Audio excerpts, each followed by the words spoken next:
Let me make sure I'm like being professional and not like a nerd about this. So I just want to thank you for coming on and doing this interview with me. Um, like this is it's crazy to me, honestly, and I feel like this is just going to be really beneficial, not just for me, but for like people in my community. People don't even know that um, being a test pilot is a job that's out there and you can make a living doing that. You know what I mean? So I feel like it's going to be really, really cool and really beneficial for a lot of people to, open those doors and stuff. So I'm pretty excited. Well, thanks for having me. I know this is sort of a spur of the moment thing, but I appreciate the enthusiasm and hope that I can add some value today. So that was honestly kind of crazy. Like I just called you and you just picked up the phone. So well, we'll see how it goes. Just give me a little backstory on you. I know a little bit about you. Obviously from watching past interviews and kind of following your journey on YouTube and Instagram. So for people who don't know, kind of just let us know who you are. Yeah. So my name is Elliot Seguin. I'm a home builder and an engineer and test pilot.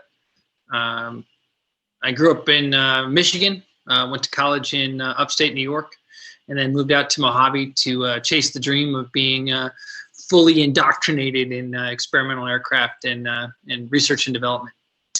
I've been out here for 12, 13 years, something like that, and had some pretty awesome opportunities, honestly, opportunities I don't deserve, but I tried to make the most out of it, and just continue to kick the ball down the road. What did you major in when you were at Union? Yeah, so I went to Union College in Schenectady, New York, and majored in mechanical engineering. That program, the Union College program, is known for its electrical engineering foundation. So that's the home. Schenectady, New York, is the home of GE. So a lot of the guys that I went to college with, either they went into the electric engineering, like working at power plants, or they went into nuclear power because there was an atomic lab nearby that was doing submarine research stuff. I was the only guy in my graduating class that had any interest in aviation. Yeah, so that was my undergrad. At the time, I had considered going to more, to do an aerospace engineering degree, or to go to like a Riddle or something like that to do aviation. And frankly, I was too intimidated by it. I was too intimidated by being around airplane people all the time. I don't know. I wasn't sure I could live up to it. And combine that with Union recruited me for my swimming. They recruited me to come out there and swim for them. Made it an easy decision. At the time, I was really focused on power production. So all through high school, everything I was focused on was round engines and making power for airplanes. So I saw the path, my path being through the power production side of aviation. So frankly, I saw myself building round motors or, whatever. You're a high school kid, it's kind of hard to put the pieces together, but somehow I thought I was going to be an engineer on engines from the 40s, and that was the path I was trying to put together. Oh.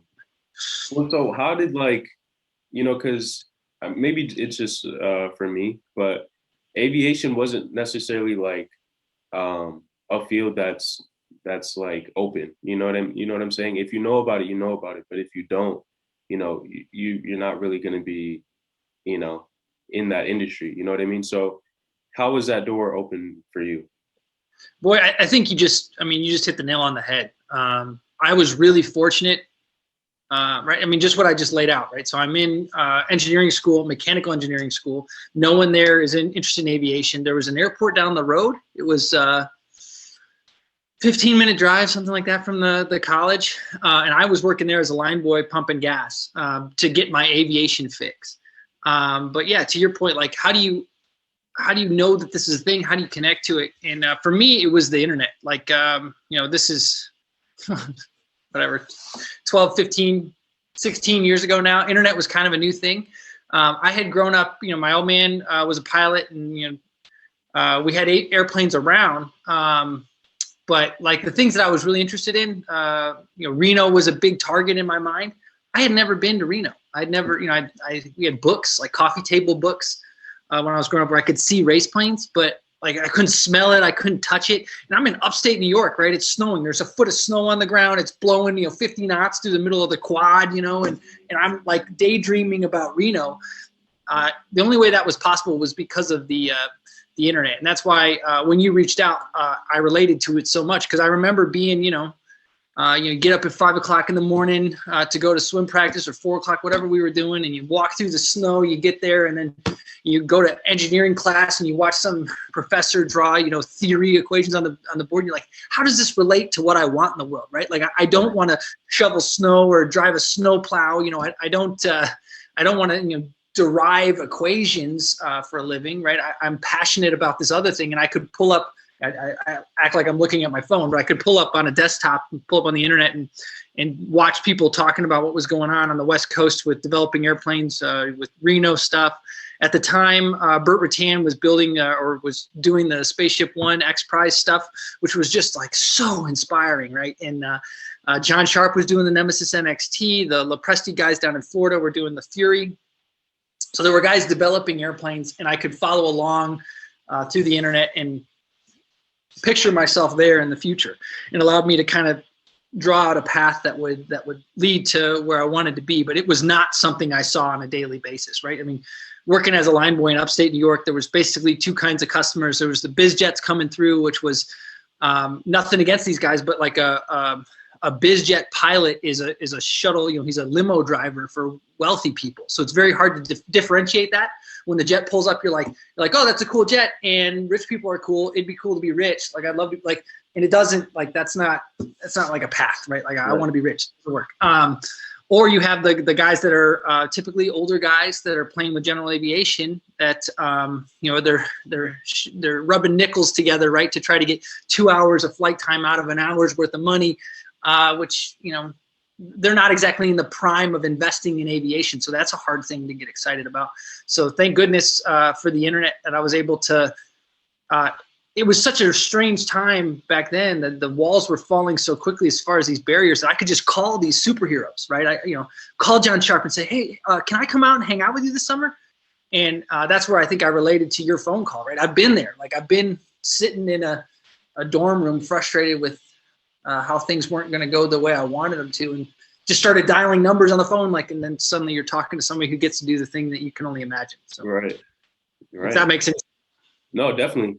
Like 100%. After your degree at Union, what was your next move? I read that you went to Scale, and then, or was it Mooney? I guess I'm confused on which one it was first. No, you're good, man. So basically what happened was in high school, I had been playing with World War II airplanes. There was a guy who hung out at the local airport who had a shop right nearby. He restored old Fords for his money, but for fun, he restored old World War II airplanes. Now he's transitioned to business where he does World War II stuff full time. But at the time, if I worked for him building the car stuff, 8 hours a day, during the summers or whatever, then if I stayed a couple hours late, I'd get to work on the airplanes. And that was like the coolest thing I could think of, right? I get to work with round motors and tail draggers, and like I could see the path from, stitching a rib on a Stearman to racing at Reno. Like I saw a path. And again, so much of this is just about having a path, right? Regardless of whether or not it's real, you just have to believe that you're on a trajectory that's going to take you where you want to go.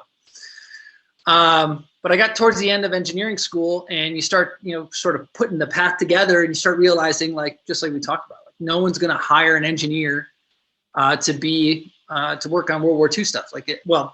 Now there are guys doing that, but at the time it just wasn't a path. So I started making a list of the coolest companies I could think of, and they were all on the West Coast, and a lot of them were in Mojave. So I just made a full court press, took everything I had to figure out how to get to Mojave. So I saved up all the money I had from pumping gas for that those last couple of years I was at Union, and loaded all my stuff in my old cruddy pickup truck and drove out to Mojave, where I did some internships just to get introduced to people on the field. So Mojave was really popping off at the time. So There were a lot of people trying to get hired, so I was one of many that were trying to get the attention of the people in Mojave, so it took a lot of effort. I worked for a company called X-Core. We were building rocket motors just as an intern, like, running SolidWorks. And I worked for a company called Nemesis Air Racing, working on their kit plane. They had a carbon fiber kit plane they were racing at Reno.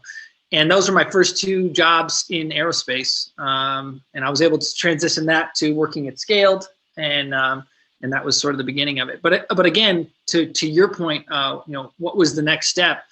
I'm a big fan of having a general direction rather than a goal. So I knew when I was in college, I knew I needed an engineering degree to have the technical background to do the kind of stuff I wanted to do. I didn't know if it was going to be ground motors or jets. I didn't know if I was going to be flying or sitting in a cubicle, but I knew these were the things I was interested in. And it turns out you don't have to have an end goal to know that you're on the right path right now, right? And so as I was wrapping up engineering school, it was like, upstate New York is not where the hottest research and development aircraft is happening. So I'm probably going to have to go somewhere else. Well, where else can we go? I had a map, and I had a list of, I think, 50 companies I was tracking. And I would come up with a reason to call them once a week, right? And just check in and see how receptive are they to bringing a kid out from New York? How interested are they in having talent? What are they working on? Trying to get a feel for where I fit in the world. Again, just trying to get a basic trajectory, right? North, south, east. I don't need to know what city necessarily, just like no more than I know now, right? And that's where I ended up with the idea of moving to Mojave and all that came from that. So am I helping? Yeah, I actually really like that. I've never heard somebody, I guess give that piece of advice. Don't necessarily, be fixated on one point. In terms of the direction and the journey. But you said that it was a big boom after you left Union, and a big boom of people going to Mojave and entering that field. So was there a specific person that kind of pushed you to be better, or somebody, I guess, that was kind of at your level and you wanted to be better than, or something like that? 100%. I think you hit the nail right on the head. So if I had moved to Mojave 2 or 3 years earlier, I would have had a really good footing by the time there was this influx of talent into Mojave. And I probably wouldn't have felt as competitive with those guys. But because I came after X Prize, after Spaceship One, I mean, it was so much talent, right? So within a year or two of being there at Scaled, I knew I wanted to be, I wanted the test pilot route. I knew that was a 5 to 10 year commitment to make the move from engineer to test pilot.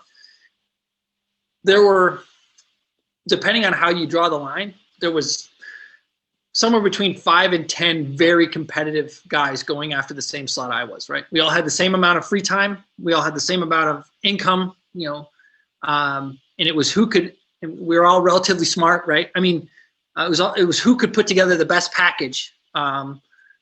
And I say test pilot, so 5 years from now, there was going to be someone was going to get to be a test pilot at Scaled. More than that, somebody at Scaled was going to sit in a spaceship and fly a spaceship, right? Like getting chosen to be a test pilot, is a lot of individual personality politics. But I'm not talking about getting selected by somebody. I'm talking about sitting in a seat of a rocket-powered, all reversible flight control airplane, which has not happened since the first iteration of the X-15. 50 years. Some of the coolest flying that's ever happened was going to happen and was going to be chosen from the engineering ranks. Right? We could all see that there was several years before. The idea was the Spaceship Two was there. It was going to get into flight test. It'd be going to space, and then we would be needing to put cycles on the system. So that airplane would be flying all the time, and eventually it wouldn't be the top pilot and second top pilot in the seat, right? Somebody would get sick or take his family on vacation, and then somebody new would be sitting in that seat, and then get sick or go on vacation, and another person, and then eventually you would get worked in the rotation, and that was right. So we're looking downrange, right, trying to get to that target spot. And for me, I was swimming was probably one of the most important things of getting me through that the college, high school time in my life. So having something to be very competitive about on a daily basis, right? So the swimming, I don't need to tell you about sports, but basically I mean, we all know about sports, but you show up, midsummer, and then you start pushing for nationals, which were going to be middle of March. Mm-hmm. So it was a 6-month push for one race. And so having that thing on the horizon that every morning you wake up and it's like a little monkey on your back, right? It's like, well, are you going to swim today? Are you going to work on getting better, or are you going to let the other guy get better, right? I needed that. And scaled, combined with the drive to be, to sit in that spaceship seat it gave me all of that stuff. And that's what drove me to build the first airplane, which was the Casset, get that flight tested, get it to Reno, then build the second airplane, which was the one-off from scratch, carbon fiber, monster, go through that, then the working flight tests for other guys, pushing out, setting world records, and making more horsepower than anybody ever made on that airplane, getting it going faster on the course than anybody ever had it going. Like, that was the monkey on my back that drove me to push and see what I was capable of, right? And working a full-time job while working another full-time job. It takes, you got to have monkey on your back to do that. And that was what I got. So I'm glad that you brought up that, the introductory into Reno. So let's talk a little bit about the plane that you built. I think that's insane. So you designed and you built your own plane to race at Reno. Can you talk a little bit about like that process and I guess your driving force behind that decision? Yeah. So we're talking about the Wasabi Special. I think my wife calls it the Siren. It's a all carbon fiber, O200 powered race plane designed to race in the Formula One class at Reno. The thing about the Formula One class is it's the oldest class at Reno. And because it goes all the way back to directly after World War II racing. The whole idea with that was that after World War II, there were all these fighters dumped into the racing market. So you could go buy a Mustang for nothing. So what had been before the war, guys building their own airplanes to race, now became just buying a surplus Mustang and racing. Mm-hmm. So the guys with that skill set from before the war wanted something to do that was similar to what they had done before the war. So they created the midget class / the Formula One class, et cetera, which is all based around this little motor, the O200. And the big critical part is you have to take the unlimited, the warbirds off the path. So they have a clear set of rules, a formula that generates the airplane. Why that is beneficial to me in this scenario is that, there's two goals here. One is Elliot wants to be involved in Reno. The other is Elliot wants to do flight tests at scale or fly spaceships. So from the fly spaceships thing, designing, building, and flight testing your own airplane is incredibly valuable, right? Mm-hmm. From the race at Reno thing, I was 25, 26 years old. I had, 300 hours, 400 hours total time. Nobody was going to let me fly their race plane. The only way I was going to fly a badass machine at Reno was if I owned it, and I didn't make enough money to buy one, so I was going to have to build it. So the cool thing about the Formula class is it gave you a box within which to live, which meant that from a design standpoint, I would get credit for designing and building and flight testing my own airplane, but I didn't have to go through the mission phase, right? I didn't have to go think about, how many passengers are we going to carry? Are we going to fly to, Tokyo, or are we going to fly to Kansas? I didn't have to go through that phase. The missions are described. The rule book defines the airplane for the most part, and therefore I could skip all those phases and just focus on the hard stuff, which is all the details that actually make the airplane happen. At the same time, I would get to go through that process of design, build, and test, and I would have that mark on my belt, that line on my resume that said that now, because at that point I had built an airplane, so I had a first flight, but now it would be a first flight of a new configuration of a new airplane. Right. And that's a big thing in the flight test community. So I would be able to have that. The big critical thing there was, remember, I'm competing with the guys at work. So, it took 2,000, 3,000 hours, something like that, to build that airplane.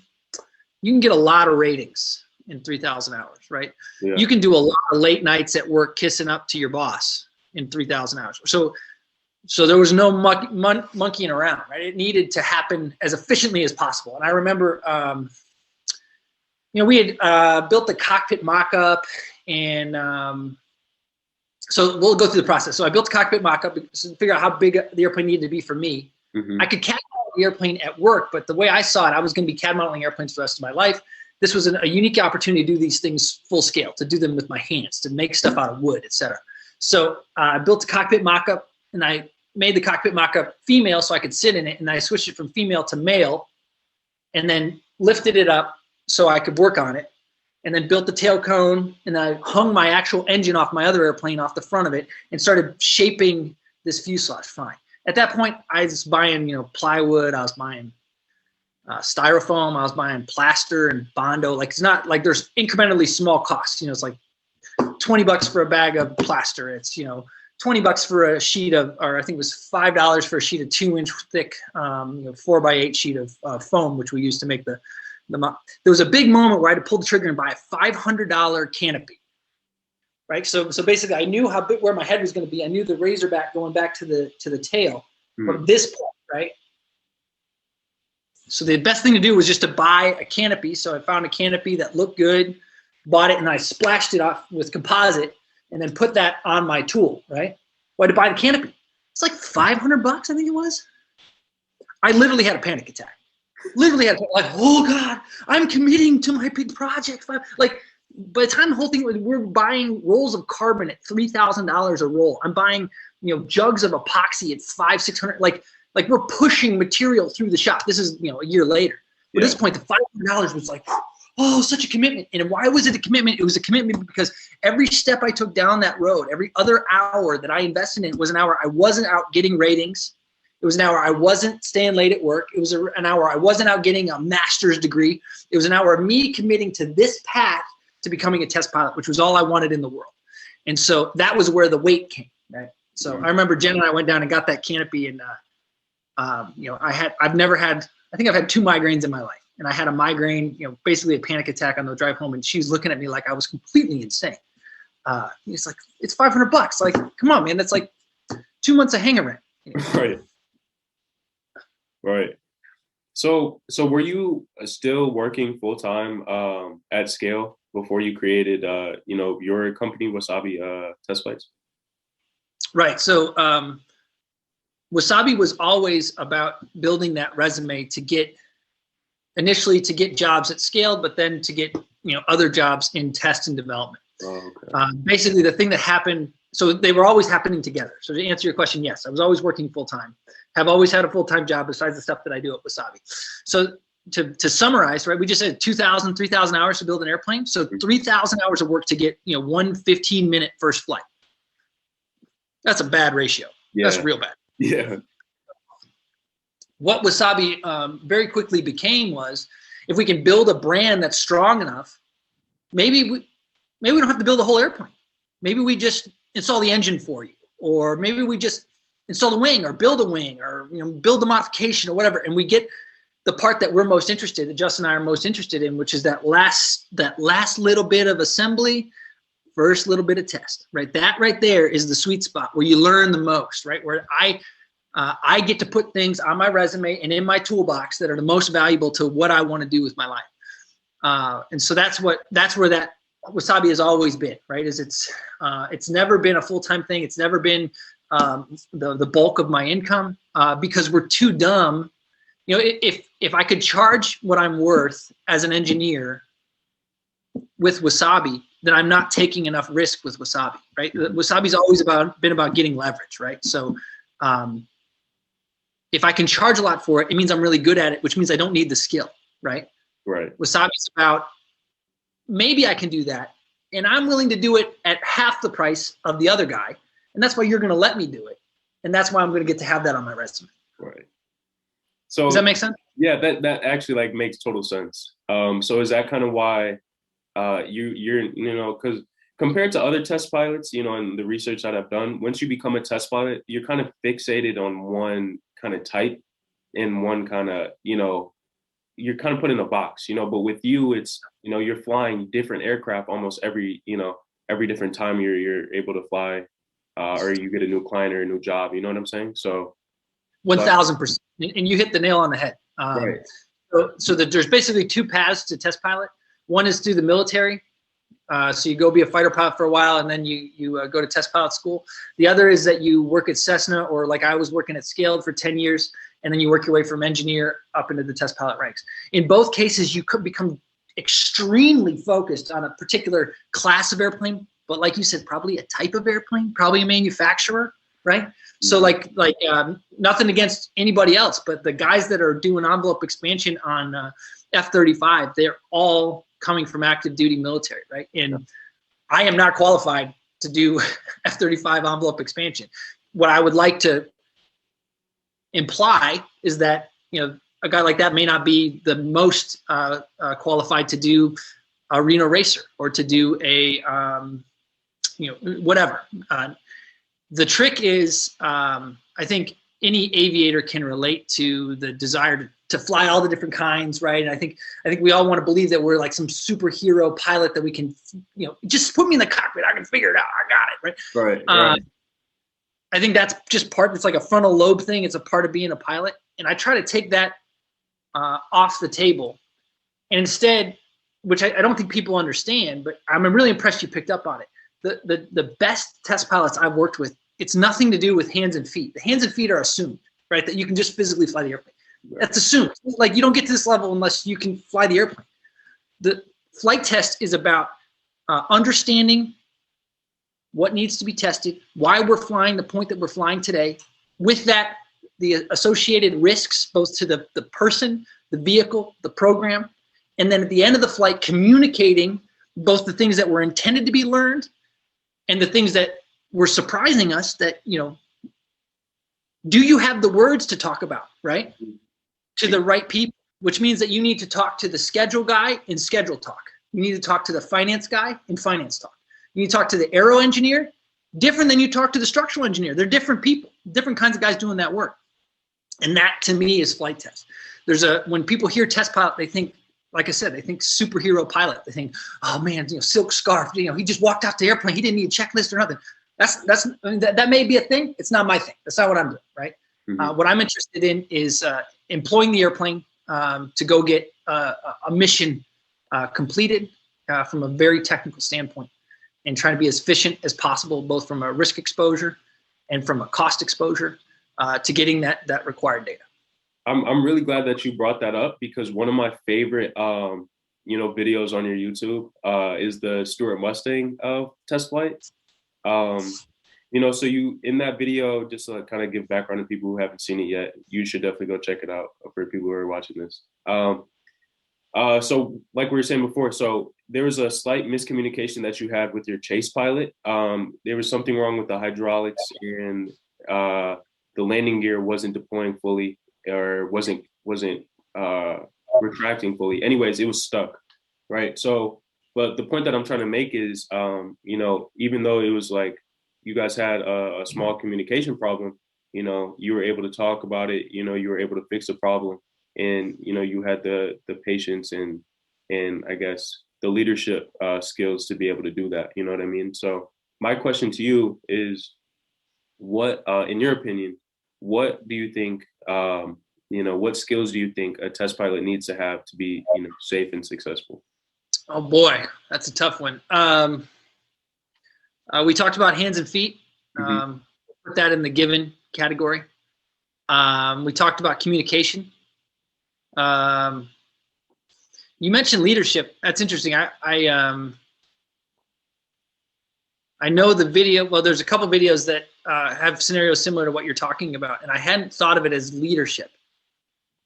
I think that communication is a skill set for leadership, but I also think that, and I'm agreeing with you here, I think there's an important part of leadership where you recognize the importance between being directive and opening a question up to the floor. Mm-hmm. Absolutely. And that is a thing that we struggle with all the time in flight tests, right? If stuff is happening fast, if the airplane's on fire, if the engine has quit and we're going down fast, that's not a time to open up the floor. Mm-hmm. That's a moment where we're going to be directive as possible, just because we don't have, you know, it's a party line. There's one radio frequency. there's just no time to be like, well, what do you guys think? Right. But at the same time, we have a moment. Let's take that moment and get all the brains available. And I hadn't thought of it as a leadership thing, but it's certainly a quality of leadership. So I like that. But the biggest thing that I would add to that, the most important thing about flight test or being successful as a test pilot, is dedication to the program. And that's one of the hardest parts about doing the contract thing is that globally speaking, the reason you're hiring a contract pilot is you can't afford a full-time pilot, which means that in order to check that box, in order for me to be dedicated to the program, I need to give you full-time attention at a part-time cost, which, as you know, doesn't happen. So that's where we really rely on bringing processes in to try to automate that stuff as much as possible, so that we don't miss steps. Because we typically charge by the day. I charge the days that I'm on site on most programs, which means that all the time that I'm preparing before I leave is time I'm taking away from my family without getting paid for it. Right. So you want to be as efficient with that time as possible. But absolutely, I think the only other thing I'd say about that is most test pilot roles in bigger companies, like I was kind of joking about the F-35 earlier, but like if you were to go 117 or some of these big government programs, like the cream of the crop test pilot roles to get, seats to get, it's determined by the guy that's willing to work the most hours, basically. And why is that important? Because dedication to the program is number one. Because those hours are going to mean that you know more about the system, that you know who designed what and why it's doing the thing that it's doing in all the ways that can't be expressed in technical terms, right? You're going to be efficient about getting all the pieces put together to perform well on a given test. We're going to test hydraulic system today, and yes, obviously we need to know a hydraulic system, but we're also going to talk to the mechanical system guy because the mechanical system is playing with hydraulics, et cetera. You have to know the team, and that just takes hours invested in the team, and that's why test pilot types tend to be workaholics, and that plays along with, I think, something we've talked about a little bit, but I didn't say directly. I think test pilots tend to be, I think pilots tend to be type A. They tend to be confident.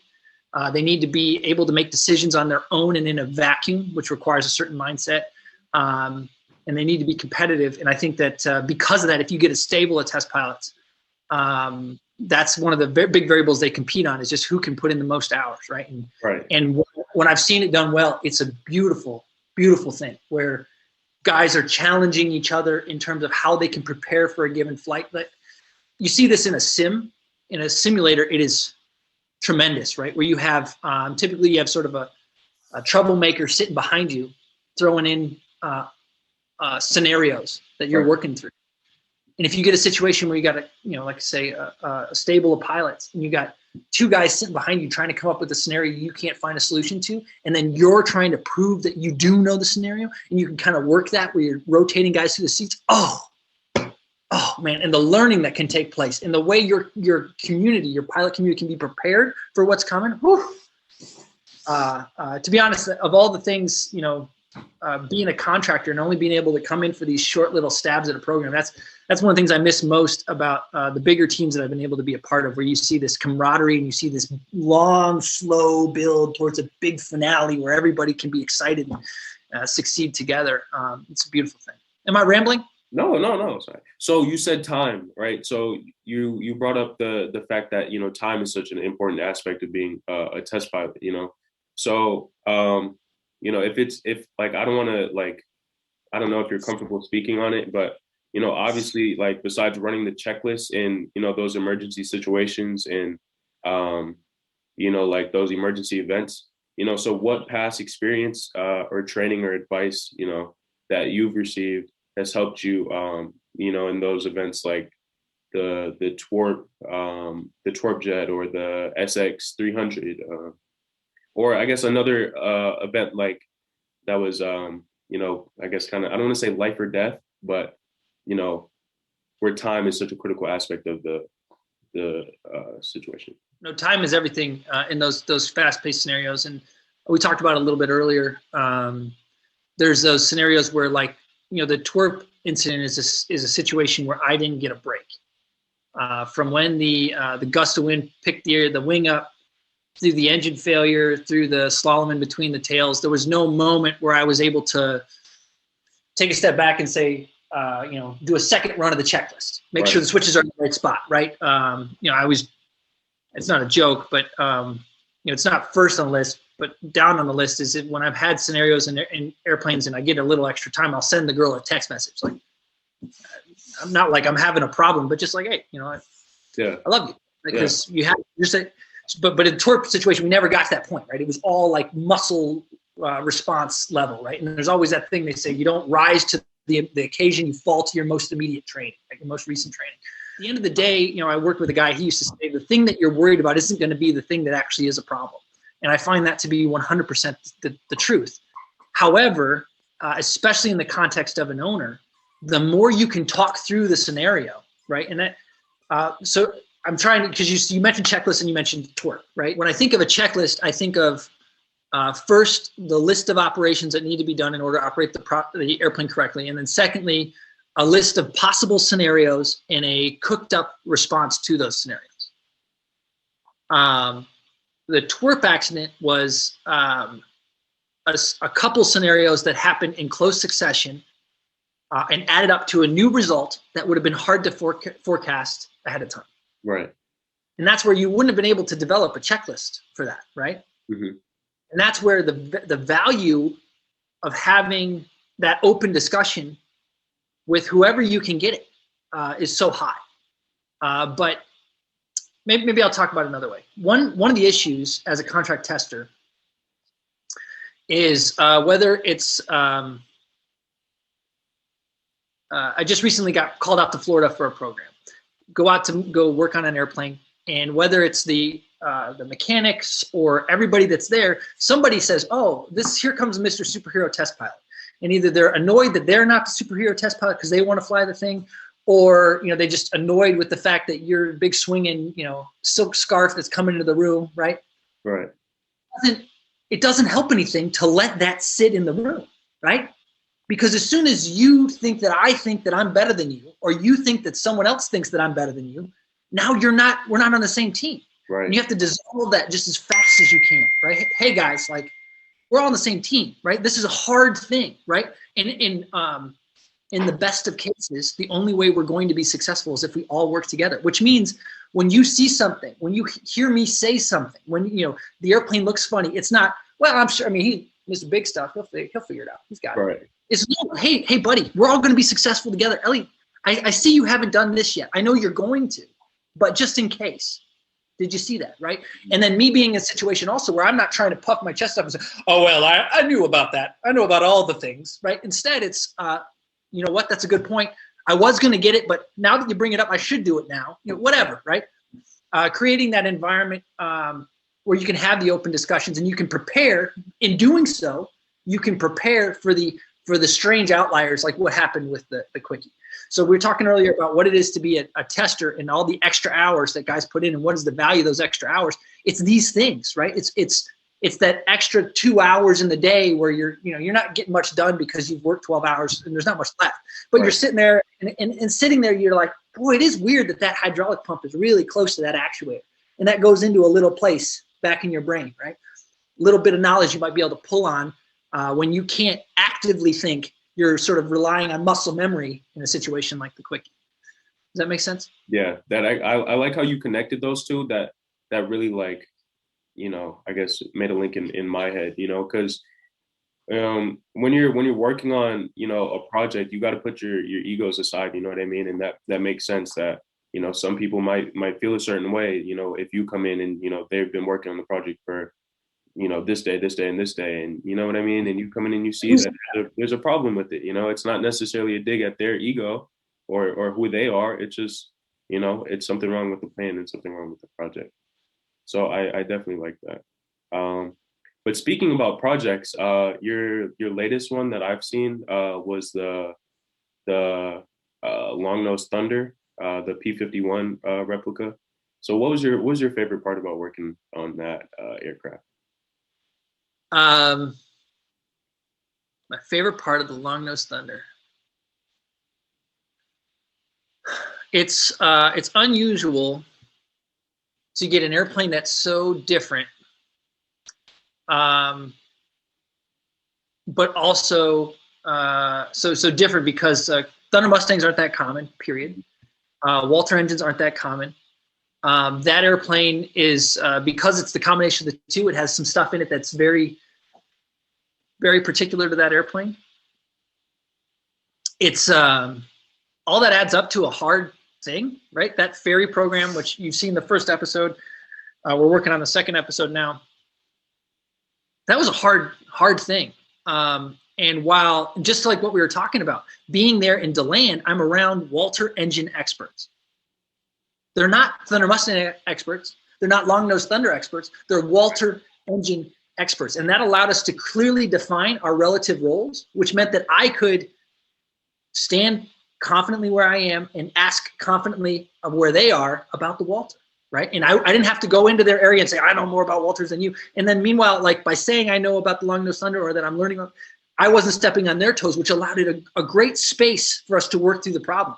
And the subtext is that the Walter is a tough little nut to crack, right? I mean, it was a problem when I was flying the MiG-21 stuff. Everything is translated, and you don't realize how much you lose when you translate every single piece of documentation. The Czechoslovakian engine, the Walter, it's not native American language or English language. So when you go through checklists and you read about how the systems work, you're like, is that what they meant? Is that the word they meant to use it? What are they trying to say there? And you're constantly running that interpretation. And then the fact that it's been in the US, but only in experimental hands. And then there's these bolt-on systems that are added to them. And then, there's only a couple, but very different houses that do the work on them means that there's different ways that they're operated. And so to be in a situation where I had to go get the long nose, the airplane just needed to be ferry. Fundamentally, it's a very simple question. Fundamentally, the airplane should be fine, no big deal, which meant that we could ask that next layer, deeper level of questions, right? We could spend a lot of time talking about how do you rig the throttle, right? Talk about what's the issue with rigging the throttle, right? The beta thing that we talked about on episode 1, there'll be a lot more about that on episode 2. We could talk about, how's the fuel controller work? Because it wasn't the biggest thing, it allowed us to have as a second level conversation that was really valuable. Does that make sense? Yeah, everyone has nothing bad to say about the T6. From other aviators that I've talked to and stuff that I've read, it just seems like the T6 is such a bucket list airplane for a lot of pilots. So in your opinion, what makes that T6 so special? I think you just nailed it. The thing about the T6 is it's the stepping stone to all the other critters, which means that all the other piston fighters from World War II, which means that when you talk about Sea Furies, Mustangs, Corsairs, Hellcats, whatever the aircraft is, it's always going to be in the context of the T6, right? Mm-hmm. So it's important to have that common place to start from when you're getting ready to transition, right? If I sit down across from the guy who's going to say, check me out in a Mustang, and I start talking about extra 300s, he's never flown extra 300. We can't find that common ground. We don't, we have no place to start from. And the value of the T6 is that everybody out there that's flying piston fighters has a bunch of T6 time, which means you can say, how in the T6 you do this? Well, in this, we're going to do this. Oh yeah. And we got a nice little image to play with. I think that's the biggest thing. The T6 itself, like you can feel, just like the Long-Nosed Thunder, you can feel how green the airplane is, right? The systems, you can feel that it just hasn't got a lot of cycles on it. The T6 is exactly the opposite, where you can tell millions of hours have been spent in these airplanes doing the same stuff. You're not going to do anything in a T6 today that hasn't been done, right? So all you're going to do is walk in the footsteps of somebody else, which is brings with it its own set of problems that is very interesting to go through. I don't know if you're allowed to talk about it, but being from Wisconsin and looking through your experience and stuff, I have to talk about the Delta SS or SRS, Yes. So yeah. what's going on with that? So I seen the ground and the taxi video, and did a little research about the designer and Eagle River is not too far from where I'm at. So awesome. What's going on with that? So we went out there. It's 2 years ago now. And did the inspection of the airplane. We did the low speed taxi, which is basically an engine run, and we confirmed that the brakes and steering work. We were just getting ready to transition to low speed taxi. which puts us on the runway, but below flying speed. And then there was some administrative issues with the program. So Gary wasn't sure that he wanted to take the risks associated with continuing to move towards first flight at that time. And we, as contractors, didn't want to hang out, and it didn't look like he was going to get an answer on that very quickly. So we went into a holding pattern. We came back here. I've talked to Gary every 6 months or so since then, and we've talked about a couple scenarios, us going back out there and sort of picking up where we left off, or moving the airplane out to California, doing the program out here. We haven't come up with a scenario that we like. I think I can see the look on your face talking about the Aurora. I feel the same way. It's a super cool airplane, and that it's just so darn weird. And with weirdness comes a lot of opportunity to learn. I had a lot of enthusiasm going into that program. The flight controls, we were right on the cusp of getting ready to learn a whole bunch of stuff, and I was really excited to go through those lessons. I hope to have the opportunity, but right now I would say the program is shelved. I don't need to tell you it's cold and frozen in Wisconsin right now, so it's hard to get Gary's attention for like another month or two. Then he'll start thinking about it, and maybe we'll talk about it then. But if you do find yourself at Eagle River and you find yourself running into Gary, you should tell him that we should move forward with the program, because I would love to help him get to his goal. So awesome. When we were there and we were excited, we are building up to flying, he was like, I would really like to take this thing to Oshkosh. And it's like, my little heart goes pitter pat. Oh, I know that, man. I know that feeling, and I want to get you there, right? So yeah, if you find yourself sitting across from Gary, you should tell him that we should figure out how to get that airplane over there, because it's a cool machine. Yeah, definitely. That one is crazy. Speaking about cool machines, what can you talk about the Valkyrie? That one's different. It is very different. Unfortunately, I'm still limited by NDA on that airplane, so I can't say anything. Okay. I knew that one might have been a stretch. No, you're good. You're good. So that PowerPoint, there's 2 or 3 airplanes on there I can't talk about. But okay, no worries. This is like a question that I feel like might be like the most important one. So at least for me, being a test pilot wasn't something that I knew about until like late last year. I always thought it was just the military route, and the military vets, became the test pilots, So what's something like some advice that you would give to the next generation of test pilots, let's say, if they're watching this right now? I think anybody that's thinking about being a test pilot has probably got the hands and feet box pretty well checked. I think there's a natural thing that happens, from about hour 20 to hour 250 of being a pilot, where it's like, he did 2 snap rolls, I want to do 3, right? He got that thing down within 5 feet of the mark, I'm going to get it within 2 feet of the mark. And I think that competitiveness to be a better stick is valuable, but I think it's important to recognize that that's not what's going to make you into a good tester. What's going to make you into a good tester is understanding the systems, understanding the way engineers communicate, understanding what an engineer's job is, what a program manager's job is, and being able to communicate with those folks and move between those circles. There are no shortage of 250-hour pilots that are willing to do dumb things in airplanes. And it's a slippery slope.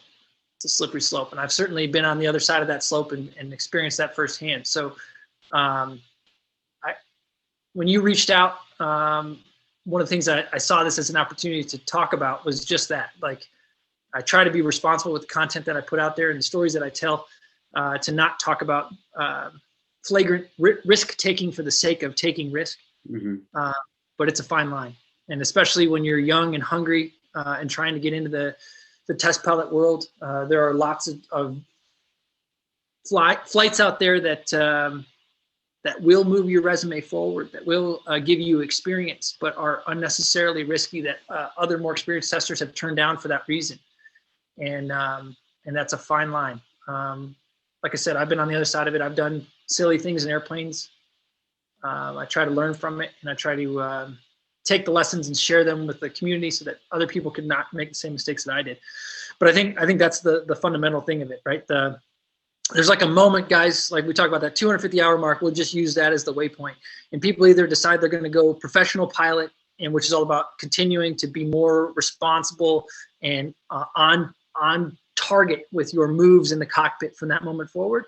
And then there's sort of the other path where you're barnstorming, you're doing low-level acro, maybe you're moving towards doing aerobatics for a living or whatever, and it's a very different risk exposure situation. Right. And in that moment where you're sort of starting to go particularly down the more risk tolerant approach, where you're going to do stupid stuff in airplanes and you're going to put yourself at unnecessary risk. And I think it's important to recognize that those may be shortcuts that, but they don't move you as far forward as you think. And there's that helmet fire moment where you're coming into land and you see your buddies and you're like, oh man, I'm gonna suck the gear up and I come and do a real nice low pass. I'm gonna be the coolest guy in the airport. You're never as cool as you think you are in your head in that moment, right? And the one thing that is absolutely happening is you're exposing yourself to more risk. That happens every time. Right. And so it's hard. It's hard when you're in the cockpit and that big donut shows up that looks like it's going to be so low. I'm going to do an inverted pass and I'm going to be so low and so close to his face. And it's going to be so. Nobody cares as much as you think. Nobody's watching. All you're doing is risking your butt. So is that just too much of a downer? Was that helpful? No. I feel like, see, what I like try to promote in, like, you know, because I'm bottom of the totem pole. I'm really nothing in the industry at all. You know what I mean? So I'm not really trying to give my message, you know, but what I am trying to show is, you know, like, it's not sweet. You know what I mean? Like, I don't want to sugarcoat anything. You know what I mean? Like, it's going to be hard no matter what you do. You got to pick a hard. You know what I mean? So I'm glad that you got to pick a hard, you know? Yeah. And it's like, I don't want people to watch this and be like, oh my gosh, like, test pilot is amazing. You know, like, there's nothing bad about it. You know, it's the best thing ever, you know, like, and then once they do become a test pilot, they're like, oh, this isn't what, you know, Niall told me, this is what L.S.C Club told me, this is what Elliot told me, you know, so that's just something that, you know, I kind of want to. Well, I think the other thing to that context is that you're talking about 1,500 hours minimum. You're talking about most likely an engineering degree. You're talking about, after an engineering degree, 10 years in the field. Like, this does not happen fast. Right. And the thing is, it's hard to predict when you're 24 and you've got your 250 hours, how much different your world's going to be in 10 years, and where your priorities are going to be, right? I mean, this morning, you and I were just talking about dropping my kids off at school, right? Like, that stuff matters a lot more to me than I thought it would, right? And because I've got to that point in my career where I have the experience and the age, my value to the industry has gone up. But a lot of the reason it's gone up is because my peers have fallen back because they're focused on the babies, right? Or maybe not directly on babies, but on just other things you can do with your life. Right. That 23-year-old proven, you know, frontal lobe, proven how aggressive you can be, right? That matters less to you as you get older. If that makes sense. So I sound like an old man. Sorry about that. No. It's, you know, you have so much like that I can gain from you, so it's not a problem for me, honestly. I have two more questions for you. So sure. Next one is, so what are some goals that helps you or that helps keep you disciplined? I think the biggest thing I struggle with now is, as independent contractors, Justin and myself, we don't have a cadre of pilots. We don't have a chief pilot that we have to answer to in most cases, which means you have to be self-disciplined enough to be honest with yourself when you took more risk than you needed to. So to deal with that, I put out a yearly report. It's just internal, just Justin and I read it, where I write down the 10 biggest mistakes I made in that year. And it's all about exposing myself to risk where it was unnecessary, right? Where I had a good helmet fire going and I missed a step, or so 2019, it was a bunch of issues with CRM, where I was not properly providing support as a second seater in a cockpit. And that's something I made it a goal to do better on in 2020. 2020, we had a lot of issues with weight and balance, where I was believing weight and balance information that was coming from an owner that ended up putting me in really dangerous situations. One in particular was just a super gnarly flight last year that if I just would have second guessed the weight and balance a little bit more, I would have been a lot more protected. But regardless, for me, it's all about managing just what you're saying, right? I mean, the problem with having an internet persona is you get tons and tons of positive feedback. I don't tend to hear from my peers. I tend to hear from people that want to be on this career path. And as a result, I hear nothing but glowing reviews, right? So I force myself, when I fly, I record it. When I record it, I go through the footage. Editing it for a YouTube video is a great way to force me to go through the footage. And then you watch yourself. And you're like, what are you looking at right now? Why are you doing, like, this is a critical phase of flight. You need to be looking over there. Or wow, that light came on and you missed it for 20 seconds. 20 seconds, that thing was upset and telling you about it and you missed it. And make sure that you wear those, you self-discipline yourself enough to take those learning moments, because I don't have a chief pilot to make me responsible for that stuff. And it puts me in a really dangerous spot, puts Justin and I in a really dangerous spot. And it's real easy to let your ego, just like we're talking about, it's all about managing ego. Your ego starts, oh man, and the people on the internet just think, and I just, oh my God, you ain't nothing, and you're nothing. Like you're gonna make a mistake on that next flight, and it could be, one guy around here, he says, you're always one landing away from being the donkey in the room. And it's important that you remind yourself of that.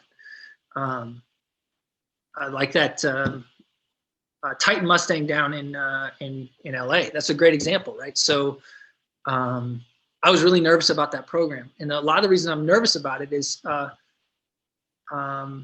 it's such high visibility, right? And so if something goes wrong, if that motor quits and I put it down on the center of the road, underneath the stoplight in downtown Compton, you might not be able to see what's under you. It won't be me. It won't be me getting to decide how good a job I did that day, right? When I'm flying, in Mojave on a Sunday and there's nobody around, I can make a lot of mistakes before I have to talk to anybody about my mistakes. So the trick is to make sure that every flight is as high risk as far as the risk to your ego as that Compton flight. Right. And not allowing yourself to be like, hey, I'm in the middle of nowhere. Nobody cares. I don't have to follow the rules. I don't have to worry about the FARs. I don't have to worry about checklists. Like, no, the same standard all the time. And the same standard is the only standard. And it's the standard of what's right. And I struggle with that. I struggle with that. I try to make sure I remain vigilant about that, because I think you can get yourself in trouble. Like, you see these guys that the combination of online presence combined with not having a very big social group of people, of peers that can give them feedback, and they just become these towers in their own mind. Towers, right? That's dangerous. That's really dangerous. It's something I struggle with, trying to make sure that I've got my ears open when the airplane's talking to me, when my peers are talking to me. The time we get constructive feedback via the internet, make sure that we've put that in a barrel where we can use it, because a lot of times you don't get to get told twice, right? Yeah. You're lucky to get told once. Yeah, for sure. So my last question, with these new private companies, making commercial space travel, a new reality, what's your prediction for the future of aviation? My prediction for the future of aviation.